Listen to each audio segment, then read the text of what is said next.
और तुम्हारी समस्या भी हल हो जाएगी। तो संवर की रचना करो। तो सुन करके अब दक्ष बड़ा प्रसन्न हो जाता है। अगले दिन से संवर की रचना प्रारंभ हो गई।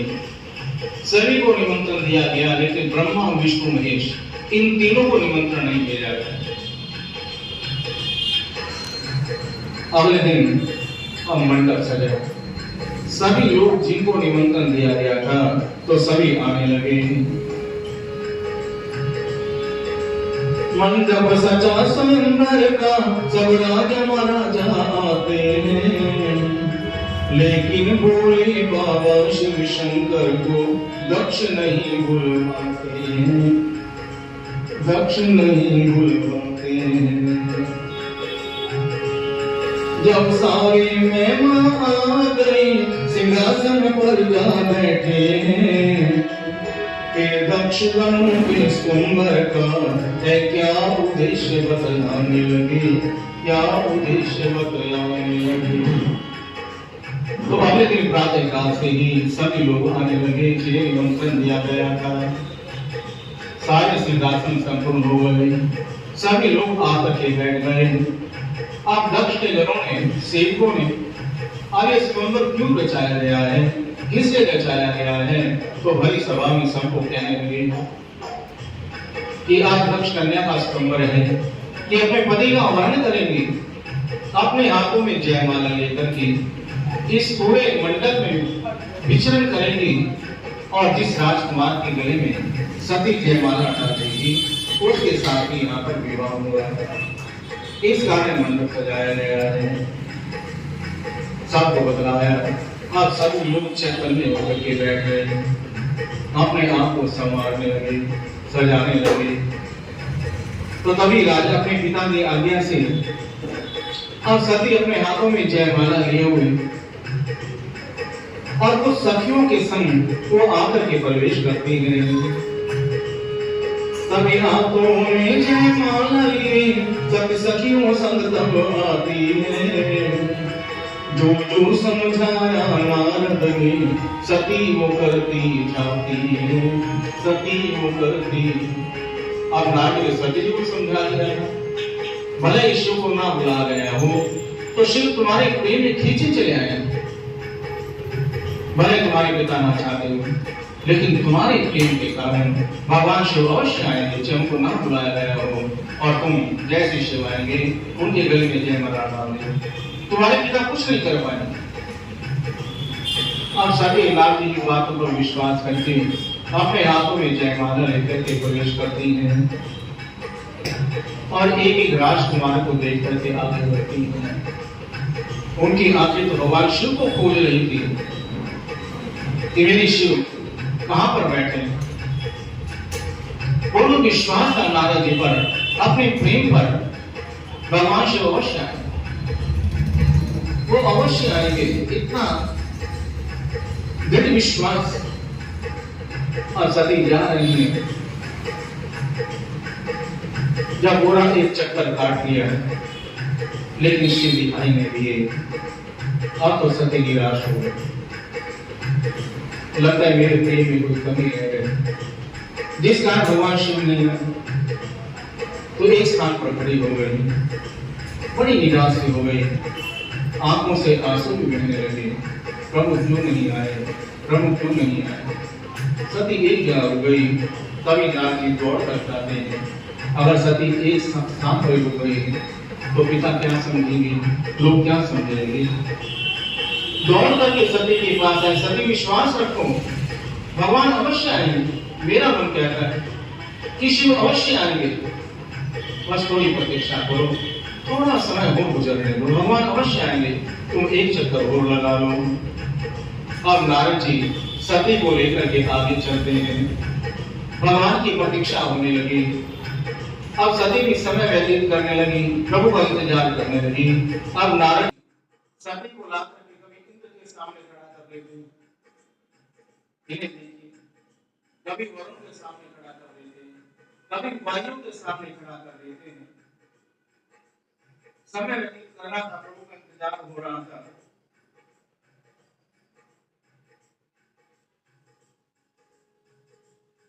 अब आगे ना बढ़ सकी सकी चुपचाप खड़ी हो जाती है।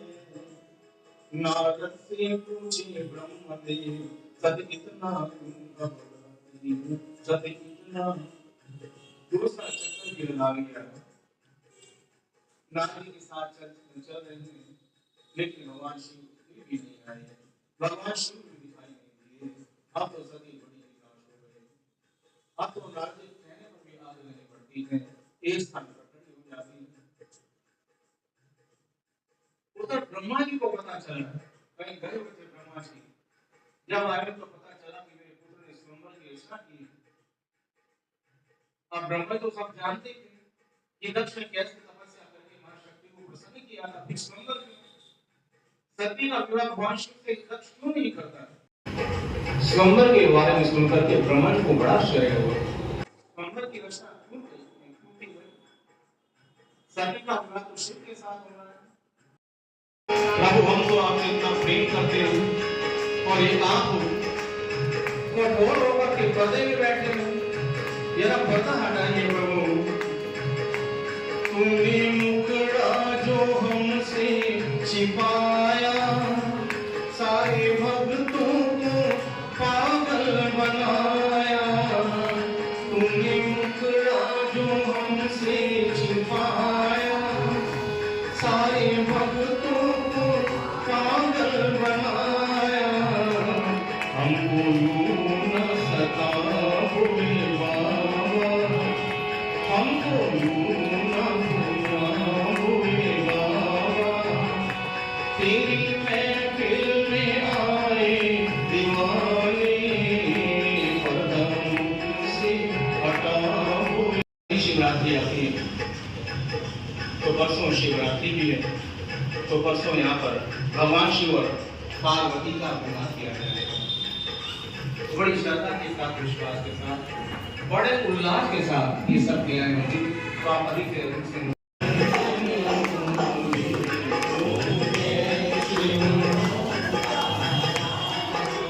अक्षरमाला बनमाला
ग्रुप में डाल देती है, ग्रुप में नहीं